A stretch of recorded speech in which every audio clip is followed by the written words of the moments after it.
écoute, écoute, j'ai un truc à te raconter. On a cette fois toutes les raisons d'y croire.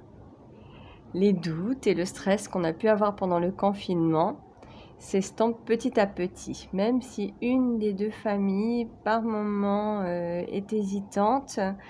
Ceux qu'on respecte, on reste en retrait et on attend qu'ils reviennent vers nous.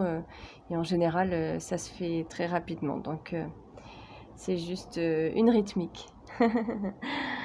En tout cas, maintenant qu'on a plus de liberté, on peut partager des moments conviviaux, des repas partagés, des moments à la mer, et puis aussi les accompagner aux visites médicales. Alors on n'a pas le droit d'accéder aux lieux de soins, mais on peut quand même aller les conduire et les attendre. Donc c'est tout autant de moments où on peut collecter des informations sur leur histoire familiale, sur les anniversaires des uns des autres, sur les habitudes de la famille, enfin toutes les questions qu'on pense que nos enfants pourraient nous poser un jour et qui font qu'on a choisi la Polynésie.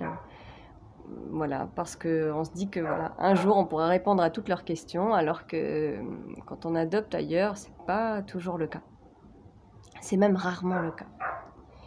On a des tas de conversations aussi sur les enfants et sur l'avenir, sur les prénoms qu'on veut donner, sur ce qu'ils feront du placenta. Ici, souvent, il est enterré ou jeté à la mer.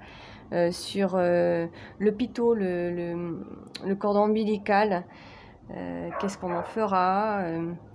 Et puis, on aimerait savoir ce qu'ils attendent de nous pendant cette période, pendant l'accouchement, pendant les jours qui suivront, et puis ensuite quand on sera reparti en métropole. On organise tout ça. On fait des groupes d'échange sur lesquels on s'échange des messages avec la famille élargie et on s'envoie aussi des petites photos.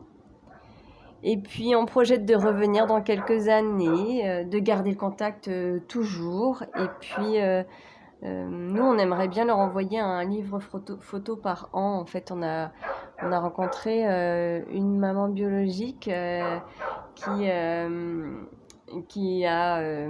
reçoit chaque année un livre photo de sa fille adoptée. Et du coup, on a trouvé ça super chouette. Donc, on aimerait bien faire la même chose. Donc voilà. Et en même temps, on prépare l'accueil de ces deux enfants. Et on s'émerveille un petit peu plus chaque jour en regardant le linge séché ou en pensant à ces deux sièges auto qui attendent depuis 1 an, d'une petite fille qui est partie avec un couple d'amis et d'un petit garçon qui l'a suivi. Donc voilà, nous on avait ces deux sièges auto, un pour une fille, un pour un garçon. Et on dirait que ce n'était pas pour rien.